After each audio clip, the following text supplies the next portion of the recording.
oh shoot, I'm actually seeing the fruit of my labor here. Yes, and the fact that the beginning of the bid, she was there, and then the end of the bid, she was there. So the beginning was not like the end. Right. So in the beginning, she was jockeying for a position or space, and there was, multiple women there. At the end, there were no more women there. Last one standing.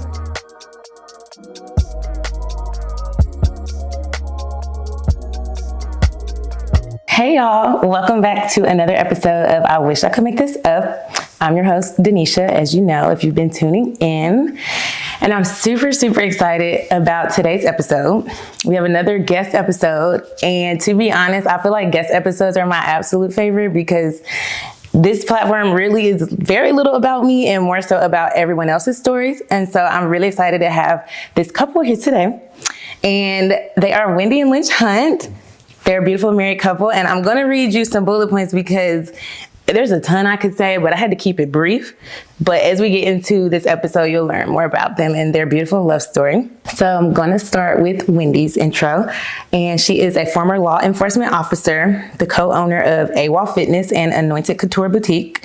She also hosts the yearly Women's Empowerment Brunch, empowering women through connection and inspiration. And she is an author who shares her journey and wisdom. And Lynch is a transformation specialist and life coach with over 15 years of experience. He's the founder of AWOL Fitness, as well as the co-founder of Results Nutritional Supplements. And he's a motivational speaker, author, and curriculum developer focused on mental and physical transformation. Whew, y'all sound pretty accomplished to me. So, y'all know we like to start with an icebreaker. We're just gonna jump straight in. So of course this is called I Wish I Could Make This Up, but it's real life. So we're gonna take it to the light side and do maybe something funny or just something y'all can't believe happened. And you can either do it individually or together as a couple, but just a memory or a story that y'all would like to share with the audience. Yours is probably better than mine. Yeah, well, mine involves you. So I wish I could make this up. Lynch and I, we weren't dating at this time, and this was the early 2000s, and Lynch then threw a comedy show or something. So, of course, all his friends were there. Like, everybody from our city was there, and his mom was there in the bathroom. And I walk in the bathroom with a couple of my friends, and I'm telling them about how Lynch and I had a rendezvous the night before, and his then girlfriend was there. Okay. And we pretty much walked in the bathroom kind of laughing at her, and I'm telling him I was with him last night. So his mom walks out the stall after I finished telling the story. You probably were like, oh God. And one of my friends were like, aren't you Lynch's mom? And she was like, yes. And I swear, I declare, my friends told me I did a backflip that night. I think my soul would have left my body. Yeah. I would have been standing there like, exactly. And then I married him, so I had to face her one day after all of that.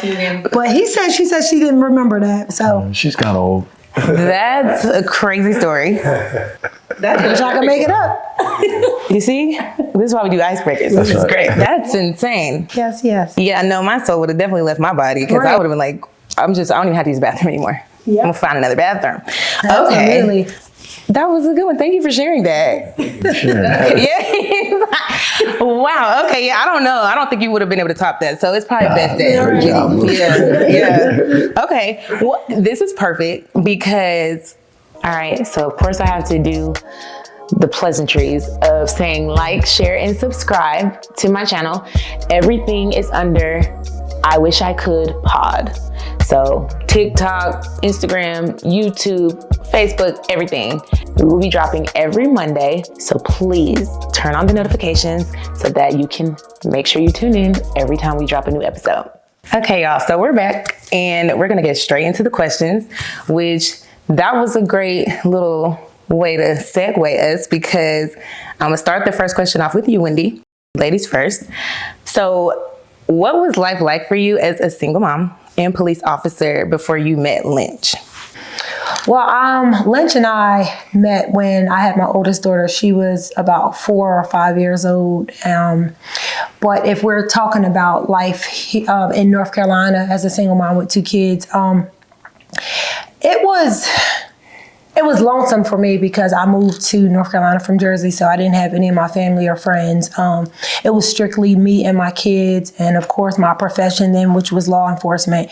So it was, it really wasn't any fun times other than me traveling to New Jersey when I wanted to see my family and friends, which was probably every other weekend. But like I said, it wasn't a complete family unit, so there was something missing, you know. But, you know, I survived it. You did. And so what was it that stood out to you about Lynch when y'all did begin courting, and then even while he was incarcerated? So for one, I remember our first date, we went out to dinner, and number one, Lynch was in the streets back then when we were dating. And I thought he was just kind of like a typical, not thug, but just a typical dude in the streets. But when we sat and talked, I was like, oh my gosh, you're actually really intelligent. And I was like, why are you doing this? And he was like, oh yeah, I'm gonna get out of it. I just gotta make this, you know, they always gotta make this much more and then I'm gonna be done. But that always stood out. And then when we reconnected, when he was incarcerated, just always a true friend I can truly, confide in, and there was no judgment like of who I was dating. It wasn't like, you know, oh, you got 2 kids by 2 different men or nothing like that. And just really a true friend and a confidant. And I always appreciated that. And here we are. So I think I'm gonna backtrack a little bit because as I'm thinking about these questions, I realized there's certain things I already know about y'all that my audience does not know. Yeah. So if both of y'all could share how y'all actually met in the first place. Okay. Sheesh.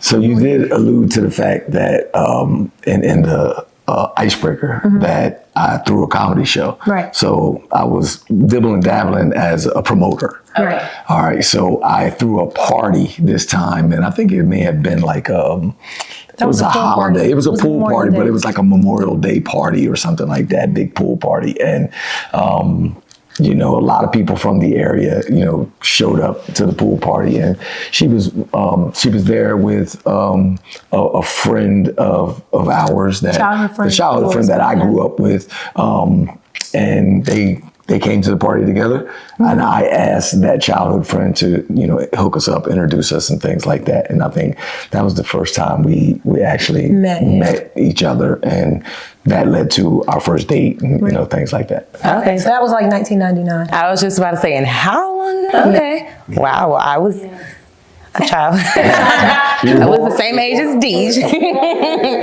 Okay, so that gives us a little backstory, because I'm like, wait a second, I know, but they might not know. Right. So y'all known each other a very long time. Okay. So now, Lynch, now that you're talking, can you share what actually led to your incarceration and the mindset that you had during that time? Yeah, so like Wendy, you know, let the cat out of the bag. I was in the streets, you know, just like a normal guy from the hood that, you know, kind of just becomes a product of the environment. I started to sell drugs at a young age, coming out of college. And I did it for so long that, you know, I started to make a lot of money doing it. And it just basically led to, you know, investigations where you just couldn't, there was no way around, you know, federal investigations and things like that. So I wound up going to jail for 10 years. And I want to say before I went to jail, you know, like she said, I alluded to the fact that I wanted to stop, but I never really could stop. And jail was the thing that I needed to actually stop. So it wasn't something that happened in jail that triggered the transformation. It was jail itself. And the minute I caught the charge was the minute I knew I had to transform. So the thing that I concentrated most on, and that's why you keep hearing that word come up, is transformation. So as soon as, you know, that circumstance happened, I knew that it was, you know, time for me to have a transformation. Okay, awesome. Well, that was a very well-rounded answer, because it kind of answered my next question. So for the both of you, how did you all maintain connection while separated by such circumstances? So when he initially was locked up, we weren't together, of course. I was in a current relationship, and he had his brother. I ran into his brother, and he must have been talking about me to his brother. Excuse me. And a girl who his brother dated, I think we ran into each other and she was like, hey, Umar wanted to get your number. Lynch wanted you to write him. So that kind of thing. And initially I stalled and I'm like, yeah, no. You know? And then when I did finally get the number, we started writing. And when we started writing, it was just like no time had ever left. And at that time, I was out of the relationship. And I still only had one child. No, Trinity was born then, right? Yeah. Yeah, Trinity was born. And I had transitioned down south too. So it was like so many different things. And just having that real friend, like I said, and a male friend who could just kind of give me some insight on like, you know, just a whole different subject when it came to male dating, you know, who I was dating or whatever. So yeah, it was that for me. Okay. And then what would you say, so once y'all started the communication back and then at some point it turned into dating, what would you say were the biggest challenges? So I did fail to mention this. I went and he was in New Jersey. And maybe that was before I moved down south. There's so many different gaps. I'm trying to remember. So I was going to go visit him and a couple times. So it was, you know, it was good seeing him, but Lynch had hell of a list of. Wait, I'm like visiting him while he was in, or okay? I'm like, yeah. So he had a lot of pen pals, a lot of pen pals. And I remember this one Saturday I was at the hair salon and I was checking out and somebody was talking to this girl I knew and she was like, said to that girl, "What are you about to do?" She was like, "Oh, I'm going to go see Lynch," and I was like, yeah, no, this ain't even me. I don't want to be a part of that, you know, lineup. So I kind of fell back and then some time had passed, but we still would write each other and sparingly he would call me or whatever. But it was 2011, I think we had started talking more and he told me he was getting transferred to Fort Dix, New Jersey. And he's like, "You're going to come see me." And I'm like, "Come see you." At this point, I was like 4 or 5 years into my profession as a police officer. I'm like, yeah, no, I'm not doing that. So again, I kind of thought on it. I would say like 6 months went by and I completed the application that he sent me and I didn't tell him because I was scared that my child was going to find out. So I went through it and I got approved. And then when he called me, I was like, "Oh my God, Lynch, I got approved." He was like, "For what?" Because, you know, I didn't tell him that I did it. And I was like, "I got approved. I could come see you." So. Okay, I was going to say, maybe explain that because like I know nothing about this. And so some people might not understand. So federal prison, you can't just pop up. He has to put you on the list. They have to do like a background check or whatever. So it was that process. Okay, so he had sent it, but he didn't know if you were actually. Yeah, so like a good 6 months had went by. Yeah, but I think there's a big gap that you're missing. I think they don't know that I did 10 years in federal prison. So right. I did 10 years. And then you're talking about a time when, you know, I started, you know, my journey in prison and then there's a big gap in between, probably about a 5-year gap. And then now she's talking about pretty much when I'm almost finished my prison. That was what I was going to ask. Yes. Y'all are great because y'all just keep, right. Because I'm like, we need to give a little more context to the timeline of that. Right. Okay, so I don't know how much time y'all got. Tons. Okay, so you had already been in 5 years and then. So no, when she's saying basically, so she started to visit me early on right. while I was incarcerated, which was year 2 and 3 of my incarceration. There's a 5-year gap there. So that's 8 years now. And now I'm basically about to come home in about a year or two. And this is 2011 because I come home in 2012. Right. So that's where she's saying she now decided to visit again. Right. Which is about a year and a half. Do I send some? Hey! No, just ended up. But now the timeline now makes a lot of sense. Because I was like, okay. So at this point, though, when it's about 2011. Yeah. So fast forward. Yeah. I finally go visit him when he transfers to New Jersey. It's my first time seeing him in 5 years, like probably to the date, like. And from the moment that we saw each other, it was just like, this is what I want. And it was like chemistry. And it felt like we didn't miss a beat. But from that visit on, we were like connected and, you know, kind of glued at the hip. And I would say by the second visit, he was like, this is what I want. I don't want to be your boyfriend. And I felt the same way, but of course I wanted him to lead and I wanted to know how he felt because he had, a couple people on his list. And in particular, it was this one female who was with him the entire time. So that was my, that was my fear, my thought, I don't want to waste time and then I gotta fight against another female who's been there, because I understand that her loyalty and devotion to sticking with him, but as God would have it, she fell off. Ain't God good? And on that note, we're gonna take a commercial break. So welcome to Anointed Couture.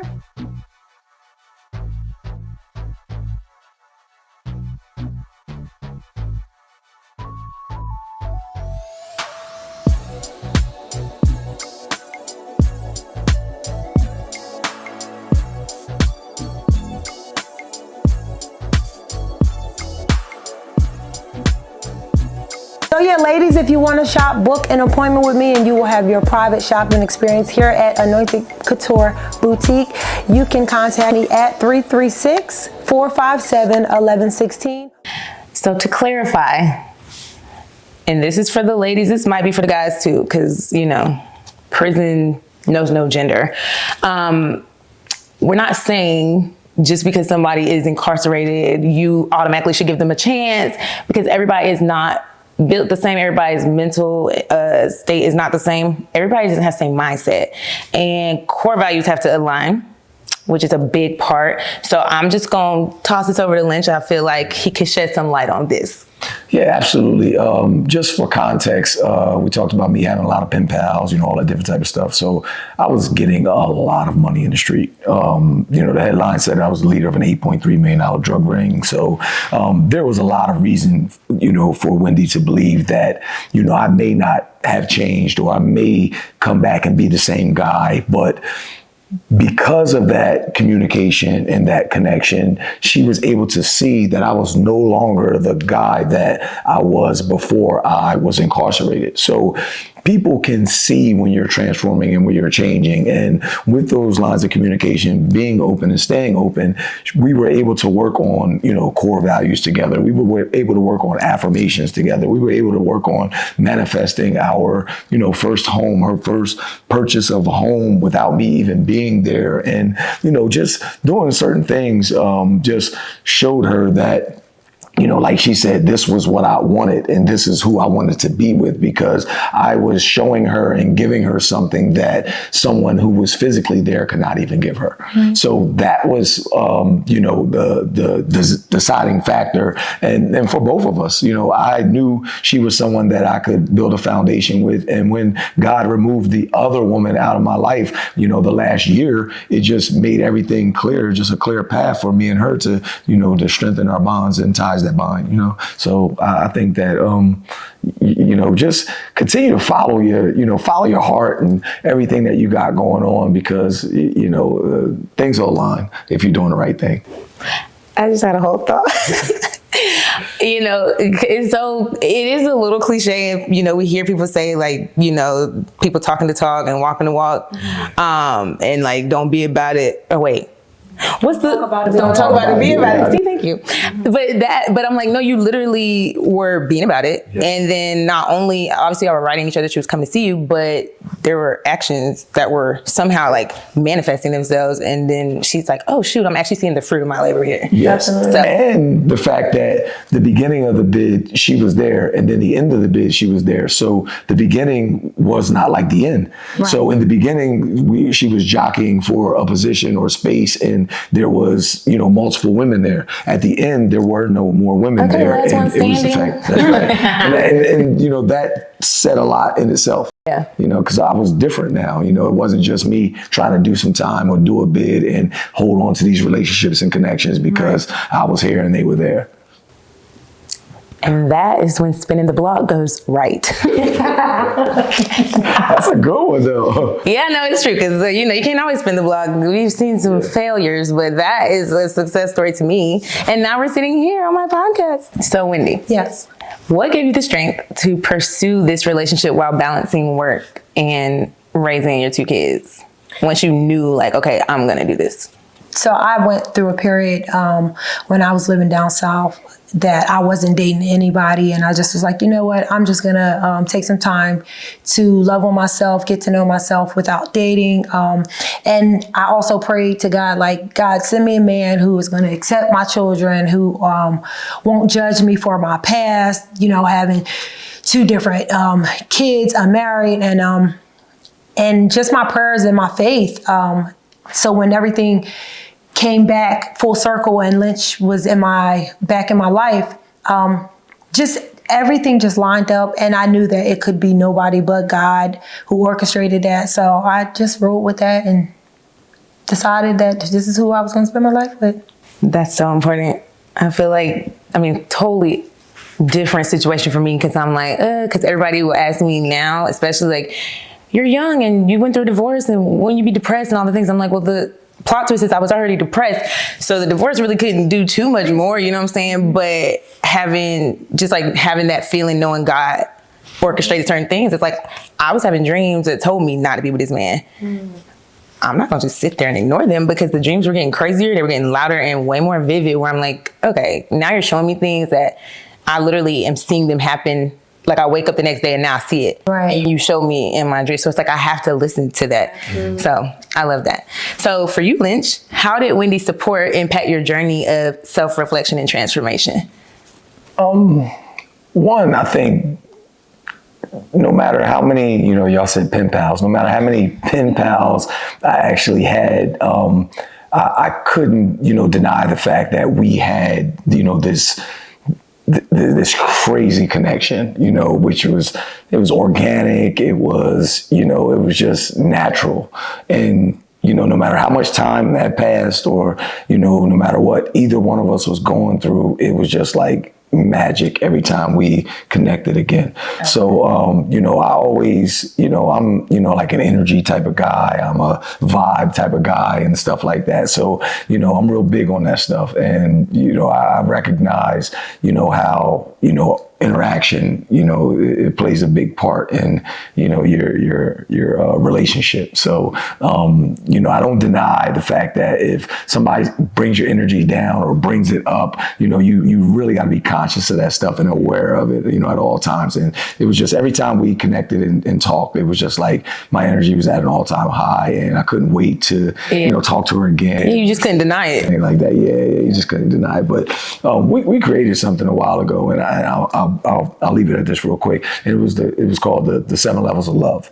And it's the premise of a book that we were writing together, and we haven't finished it yet, but connection is the number one thing, in the 7 levels of love. So, I really am a stickler for that. No, that makes sense. You really can't deny that. And I love what you said about noticing how your mood shifts as you're around certain people, because my therapist and I talk about that all the time, where she's like, you need to pay attention because your body's always going to tell you. So that's important. So now, this is a question for both of you. Choose how you answer it. It's a little cliche because, people see married couples and like, oh, give us advice on this. But I think because of your story, this is important. So what advice could you give to couples that are facing long distance or other major obstacles in their relationship?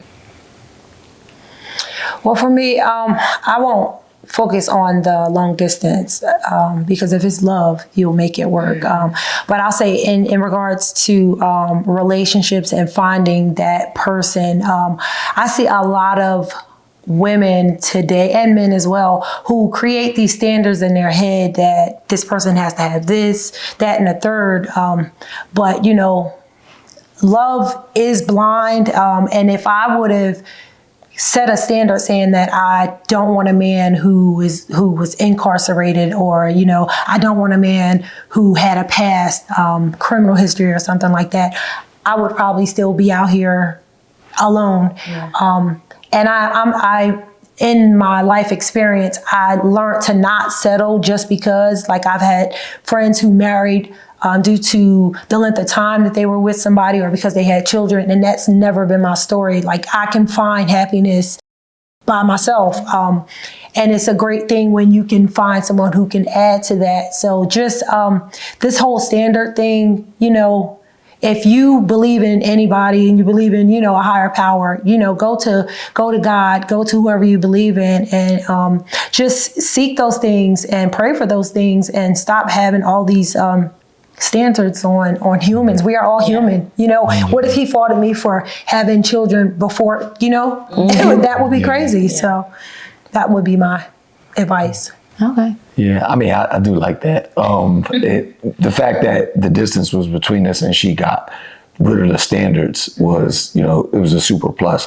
For me, you know, I knew that we weren't going to be together anytime soon. So like I had to make a long distance relationship work in order for me to keep having, you know, instances with her, you know, so to speak. So communication was at the forefront of my list, and I would, you know, definitely, you know, advise anybody who's in a long distance relationship to keep communication, you know, at the forefront of whatever it is that you're doing. And then companionship, you have to find a way to, you know, court each other, to be friends with each other, or to just strengthen the partnership with each other. So those two things in a long distance relationship are, you know, and then those two things strengthen the connection even more. So, you know, with those three things, I think, you know, you can literally cut the distance between, you know, you and, you know, wherever your partner is.